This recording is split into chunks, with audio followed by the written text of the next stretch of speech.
Don Buse was one of the most slept-on guards to ever play the game. He was an excellent ball handler and passer, and he was a menace on defense. He was also one of the earliest three-point marksmen during his time in the ABA. Don wasn't going to blow you away offensively, but he knew how to get his buckets when he wasn't dishing out dimes to his teammates. He was an ABA champ, a mainstay on the all-defensive team, and an all-star in 2 leagues. But his biggest accomplishments are pretty much unknown to the basketball world, as he still holds the all-time record across the ABA and NBA for steals in the season and steals per game.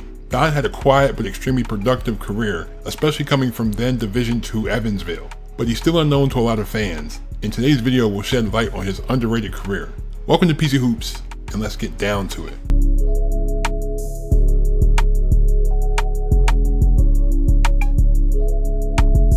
Don was born on August 10th, 1950 in Huntingburg, Indiana. He played his high school ball at Holland High, where he was a 4-year starter on varsity. He led Holland to an undefeated season his senior year, averaging 22 points and 14 rebounds, but they lost in the state title game.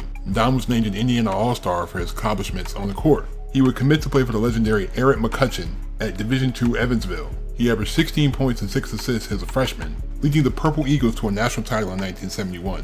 By his junior year, Don was recognized as one of the best guards in the nation, as he was selected to the USA basketball team, participating in the Pan American Games. He was also invited to the Olympic trials in 1972, but he declined the invitation to turn pro. Don was selected by the Phoenix Suns in the 3rd round in 1972, but he chose to go to the ABA instead, playing for his hometown Indiana Pacers. The Pacers were loaded, as they had some elite talent in George McGinnis, Freddie Lewis, Mel Daniels, Roger Brown, and Donnie Freeman. Bill Keller was the established starter at the point, so Don would have a bench role as a rookie. When he did get playing time, he was pretty productive, even flirting with triple-doubles on occasion, with his best game of the season being on December 14th against San Diego, dropping 18 points, 5 rebounds, 6 assists, and 3 steals. McGinnis and Daniels carried the Pacers to a 51-33 record leading into the playoffs.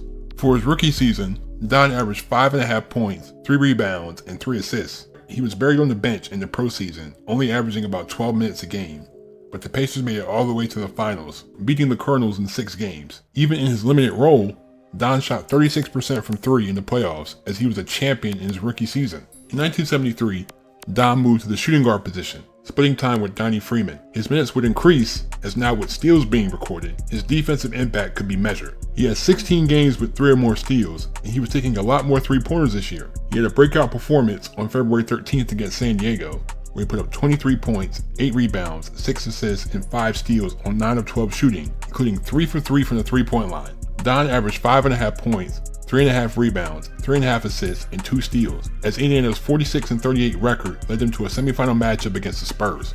Don's offensive role was still limited, as the Pacers had a plethora of scores, but he was still providing great defense and passing the ball well. They beat the Spurs in 7 games, facing the Stars in the division finals. Don put up 9 points, 6 assists, and 5 steals in Game 3, but the Pacers ultimately lost in 7. Indiana lost a lot of scoring in the offseason, as McGinnis was asked to carry more of the load, as Don's playing time increased again. His defense is one of the best in the league this year, as he would finish 6th in the league in total steals, recording 8 steals twice, even dropping a career-high 9 steals on February 17th against St. Louis. Don continued to shoot the 3 this year, taking 123 shots, making 38 for a 31% clip. He averaged 6.5 points, 3.5 rebounds, 4 assists, and 2 steals this season, as he was named to the All-Defensive First Team. McGinnis would win the MVP, leading the Pacers to a 45-39 record, facing the Spurs in the semifinals. He was a full-time starter, and he played great in this series, averaging 7 points, 4 rebounds, 5.5 assists, and 3.5 steals in the 6-game series win. He continued his stellar play as they beat Denver in 6 games, making it back to the finals for a rematch against Kentucky, but they would lose in 5. McGinnis left for the NBA in 1975, so the Pacers looked a lot different, as second-year forwards Billy Knight and Len Elmore stepped into much bigger roles. Don would have the best season of his career this year, as he was now the leader of the team. This would be one of the most underrated seasons in basketball history, as his defensive impact was off the charts. He recorded 5 or more steals in 30 games, and double-digit assists in 28 games, and 20 points 9 times. His best game of the season came on April 4th against Denver, when he dropped 27 points, 6 rebounds, 19 assists, and 6 steals on 61% shooting. He also continued to shoot the 3, attempting 208 of them and making 72 of them, finishing 4th in the league at a 35.4% clip. He would make his first All-Star game and be selected to the All-NBA second team. Don's career year saw him average 12.5 points, 4 rebounds, a league-leading 8 assists, and a still-standing all-time record of 4.1 steals a game. His 346 total steals still stands as the most in a season in ABA or NBA history. Despite his outstanding numbers, the Pacers were still struggling defensively, so they finished 39-45, facing the Colonels again in the first round. Don shot 6 for 15 and turned the ball over 4 times in a Game 1 loss. He bounced back in Game 2 with 15 points, 5 rebounds, 12 assists, and 5 steals as the Pacers tied the series. He had a solid Game 3 with 6 points, 5 rebounds, 9 assists, and 2 steals, but the Colonels would win by a point to close out the series. Indiana was one of the 4 teams to be absorbed into the NBA after the merger, and Don was more than capable of producing against NBA talent as well. The Pacers added John Williamson to help their offense, while Darnell Hillman and Dan Brownfield got more minutes. Don continued his defensive dominance this year, recording 5 or more steals in 27 games, while also dropping double-digit assists 31 times. He also flirted with a triple-double on December 3rd against the Cavs, with 10 points, 2 rebounds, 11 assists, and 8 steals. Billy Knight and John Williamson both put up 20 points a game,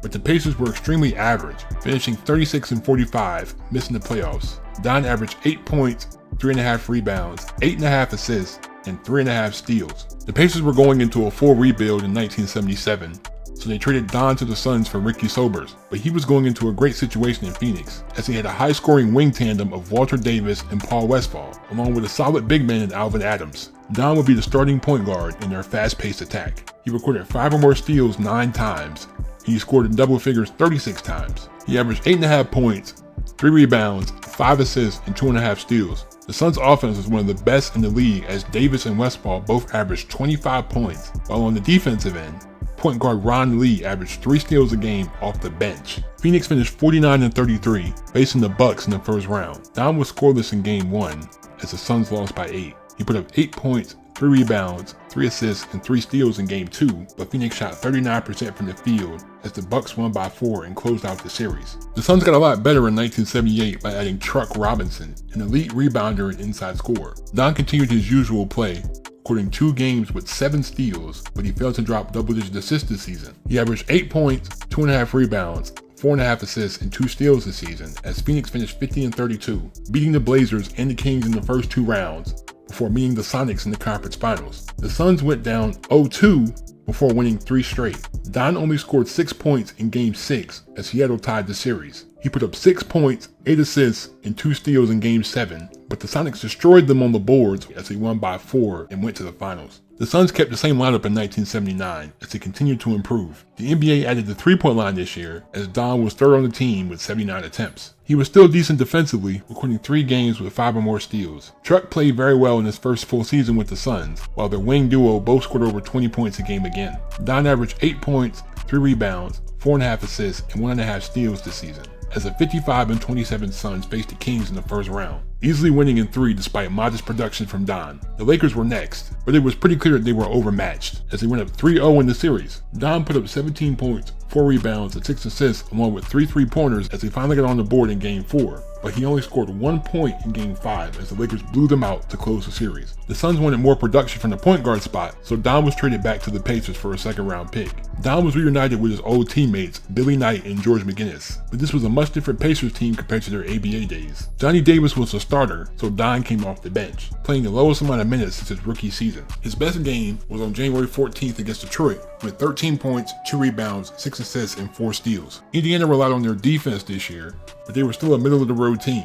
Don averaged 5 points, 1.5 rebounds, 2.5 assists, and 1.5 steals. The 44-38 Pacers faced the Sixers in the first round, but they were easily swept in 2 games, as Don only made 1 shot. The Pacers drafted a decent center in Herb Williams in 1981, but other than that, they didn't do much else. Coach Jack McKinney decided to start Don and Johnny in the backcourt together. He was back to his normal defensive presence, recording 5 or more steals in 6 games, as well as 3 games with double-digit assists. He also had his first 20-point game in 3 years against the Spurs on February 26. He also led the league in 3-pointers made this year with 73. Despite Don's bounce-back season, the Pacers had one of the worst offenses in the league, so their 35-47 record wasn't enough to make the playoffs. He averaged 10 points, 3 rebounds, 5 assists, and 2 steals. The Pacers needed to rebuild, so they shipped Don to the Trailblazers for cash. Portland was led by their trio of Michael Thompson, Calvin Nat, and Jim Paxson. Don was behind Darnell Valentine and Fat Lever on the depth chart, so he really didn't play that much. He only played in 41 games this year, but he was still effective in limited minutes, dropping 20 on the Nuggets on January 28th and recording 2 games with double-digit assists. He averaged 5 points,